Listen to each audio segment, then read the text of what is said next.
नमस्कार, मैं पंडित ब्रजेश चंद्र पाठक मनोकामना ज्योतिष चैनल पर उपस्थित हूँ। मंगल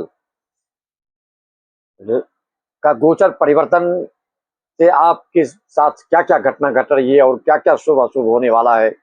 जैसा कि आप जानते हैं 2 अगस्त को मिथुन राशि में प्रवेश कर चुके हैं, जो कि सिंह राशि वालों के लिए एकादश भाव होता है। मृगशिरा नक्षत्र में प्रवेश मंगल किया था, जो समाप्त हो चुका है, और आज से ये आद्रा नक्षत्र में प्रवेश इनका हो चुका है। इसके बाद 2 सितंबर को ये फिर पुनर्वसु नक्षत्र में प्रवेश करेंगे। इस 18 सितंबर तक मिथुन राशि में इस ग्रह इस नक्षत्रों में इनके परिवर्तन से क्या लाभ होने जा रहा है, तो क्या क्या करना चाहिए, आपकी कुंडली में क्या क्या योग है, नौकरी, व्यवसाय, बिजनेस, पारिवारिक और सामाजिक रूप से ध्यान देना होगा आपको। इस राशि के आय भाव में आने से जीवन स्तर में सुधार, ठाठ बाट, रहन सहन, खान पान में बिल्कुल सुदृढ़ता आएगी। जिस सिंह राशि वाले को कन्या राशि का 2, 3, 6, 8, 12 में होगा, तो वह राजनीतिक क्षेत्र वाले के साथ जिस भी क्षेत्र में हो, जिस पद पर पदस्थ हो, शुभ परिणाम प्राप्त करने वाला होता है।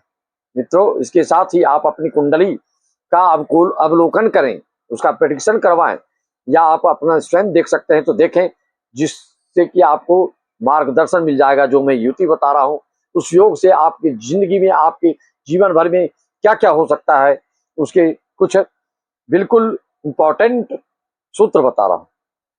आपकी जिंदगी में घोर संघर्ष है, अवरोध है, दिक्कत है, आफत है, विपत्ति है, संकट की संभावना है कि नहीं है तो कितना है, और शुभ है तो कैसा है। मित्रों, इसको जानें, इसको किस किस योग से जाना जाता है, ये अपने कुटुंब परिवार को सभी को शेयर करके अवगत कराइए। अगर मैं हमारे चैनल पर आप पहली बार आए तो सब्सक्राइब कर लें, आपको इसी तरह से रहस्यमयी जानकारी आपको प्राप्त होते रहेगा। आपकी कुंडली में कहीं भी देखो चंद्र मंगल की युति है, इसको लक्ष्मी योग कहा गया है। ऐसे व्यक्ति के पास लक्ष्मी आते ही रहती है, लेकिन बचेंगे कि नहीं बचेंगे उसके लिए और ग्रहों को देखना होगा। सिर्फ योग मैं बता रहा हूं। अगर चंद्र शुक्र युति है आपकी कुंडली में कहीं भी, तो संचित धन भी इस कालखंड में सब निकल जाता है, ऐसा भी इधर उधर हो जाता है। भाग्य का भंग होना कहते हैं इसको। चंद्र राहु केतु ग्रहण दोष बनता है, आप जानते हैं। मंगल शनि से शश योग बनता है। मंगल गुरु से राज कुल योग बनता है, बहुत अच्छा योग बनता है। मंगल शुक्र से मालव्य योग बनता है, मालव्य योग जैसे फल मिलता है। मंगल बुध की युति से संतानहीनता के योग बनते हैं। मंगल राहु की युति से द्विभार्या योग बनता है। सप्तम भाव में खास करके इस तरह के योग हैं तो ये सब फल मिलते हैं। मंगल केतु की युति आपकी कुंडली में कहीं भी हो, ऐसे जातक के जीवन में दुर्घटना होती ही होती। बुध गुरु की युति हो तो नीच भंग राजयोग बनता है। बुध सूर्य युति कहीं अच्छी केंद्र में हो तो कुल दीपक योग बन जाता है। बुध शुक्र की युति से लक्ष्मी नारायण योग बन जाता है। बुध राहु की योग से आपको स्किन डिसीज होता है, चर्म रोग जरूर पकड़ता है, और बुद्धि विशेष हो जाती है, या फिर बुद्धि के से संकीर्ण हो जाते हैं अशुभ रोग हो तो। बुध और केतु की युति होने से व्यापारिक क्षेत्र में अच्छी निपुणता, अच्छी कुशलता प्राप्त करते हैं, लेकिन ऐसे व्यक्ति का ऑपरेशन अवश्य होता है।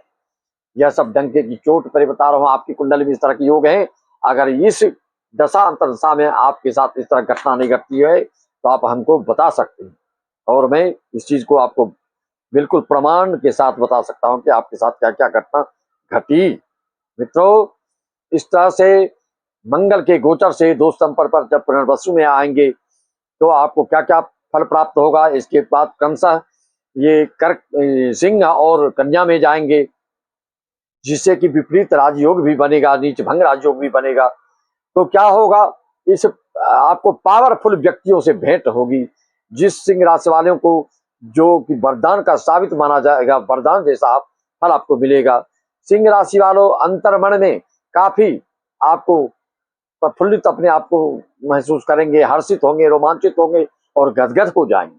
जो सरकारी योजनाओं से जुड़े कार्य में कार्यरत हैं, वैसे लोगों के प्रमोशन, पदोन्नति से आपकी काफी आर्थिक लाभ मिलने जा रहा है, जिससे उत्थान होगा, उन्नति होगा, चल अचल संपत्ति में वृद्धि और भाग्य से संबंधित हर क्रियाकलाप में आपको भाग्य का मार्ग प्रशस्त होगा, मजबूत होगा, ठोस होगा।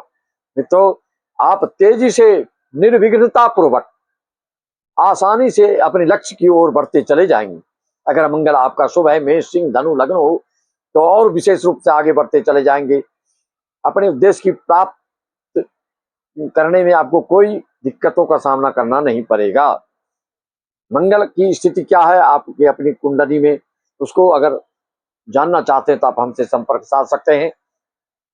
मंगल जिसका शुभ होता है तो आप जानते हैं, उस एकमात्र अगर मंगल आपके वृश्चिक या मेष राशि के केंद्र में कहीं बैठ जाए तो ऐसा जातक और ग्रह साथ दे या न दे, अपने बल बदौलत, अपने आत्मबल के कारण, अपने पराक्रम के कारण, अपनी वर्चस्वता के कारण, अपनी तेजस्विता के कारण, अपनी जीवटता के कारण, अपनी कर्तव्य परायणता के कारण हर लक्ष्य को प्राप्त कर लेते हैं।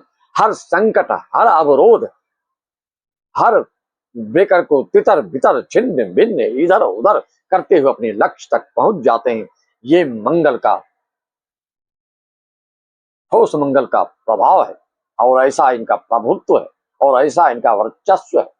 खासकर राजनीतिक क्षेत्र में जो शासक कार्य करने वाले होते हैं उनका मंगल भी बहुत ही प्रबल होता है। जो बिल्कुल साहसिक कार्यों में बढ़ चढ़ कर हिस्सा लेते हैं और आवेश वाला जो भाषण शैली बोलने वाले होते हैं उनका मंगल बहुत प्रबल होता है और ठोस होता है, युवावस्था का होता है। मित्रों, और कुछ आपको जानना है तो आप हमसे संपर्क साध सकते हैं, अपॉइंटमेंट ले सकते हैं। मेरा व्हाट्सएप नंबर 9755090269 पर ले सकते हैं। लेकिन यही मंगल पराक्रम उद्यम आपको देता है, ब्लड प्रेशर भी देता है, भाई का कारक भी है, भाई से विरोध भी कराता है, अशुभ होता है तो शुभ होता है तो भाई से आपको लाभ भी प्राप्त कराता है। किस स्थिति में मंगल आपका है आप जान सकते हैं, हमसे अपॉइंटमेंट ले सकते हैं। इसी वाणी के साथ में वाणी को विराम देते हुए सभी सिंह राशि वालों और लग्न वालों को, सभी यजमानों को मेरा नमन वंदन, जय श्री।